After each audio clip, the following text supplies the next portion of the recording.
जी सगीर, इहो ॿुधाइजो त हिन मनसूबे में देर जो शिकार थियण खां पोइ हुकूमत कहिड़ा क़दम खयां आहिनि? छा हिन इंतिहाई अहम मामले खे देर जो शिकार कंदड़ ज़िम्मेवारनि ख़िलाफ़ का कार्रवाई बि थी सघी आहे?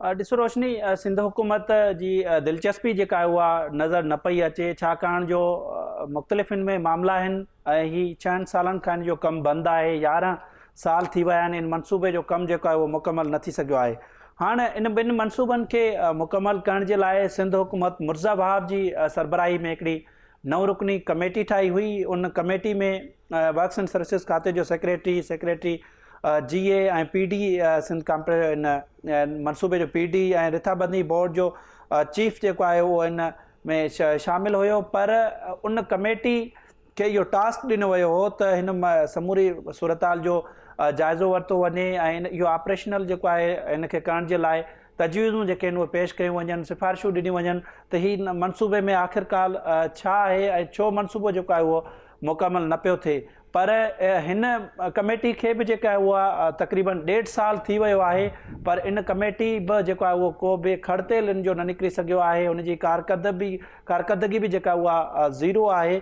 ऐं इन 1.5 साल जे गुज़रण जे बावजूद बि इन रिपोर्ट नाहे ॾिनी। मुर्ज़ा वहाब जी सरबराही में ही कमेटी आहे ऐं उन्हनि खे सिंध जे चीफ सेक्रेटरी इहे हिदायतूं जारी कयूं हुयूं त इन सॼे मामले जी जेको आहे उहा जांच करे रिपोर्ट ॾिनी वञे त हिन मनसूबे खे कीअं हलाइजे। पर 1.5 साल थी वियो आहे। हिन कमेटी बि जेको आहे कंहिं क़िस्म जी सिफ़ारिश जेको आहे उहा हुकूमत खे न ॾिनी आहे ऐं हिन वक़्त ताईं जेको आहे हीउ मनसूबो बंदि पियो आहे ऐं इन ते कंहिं बि क़िस्म जो जेको आहे उहो कमु शुरू न आहे थियो। 15 सैकड़ो ताईं 11 सालनि में सिर्फ़ु 15 सैकड़ो कमु थी सघियो आहे। त हुकूमत जी इन में जेका उहा संजीदगी ज़ाहिर थिए थी ऐं हालांकि हुकूमत खे त तक़रीबन किरोड़े रुपयनि जो नुक़सानु थिए थो। रेंट ते ऑफिसनि जी खोट आहे ऐं आवाम खे ख़ासि तौर ते जेको उहो भोगड़ो पवे थो, हिकु ऑफिस खां ॿी ऑफिस ताईं ऐं इन में कमु बि जेको आहे उहो सरकारी उहो मुतासिर थिए थो। पर सिंध हुकूमत ख़ासि तौर ते वर्क्स एंड सर्विसिस खाते जी लापरवाही जे करे जेको आहे हीउ मनसूबो रुलण जो शिकार आहे।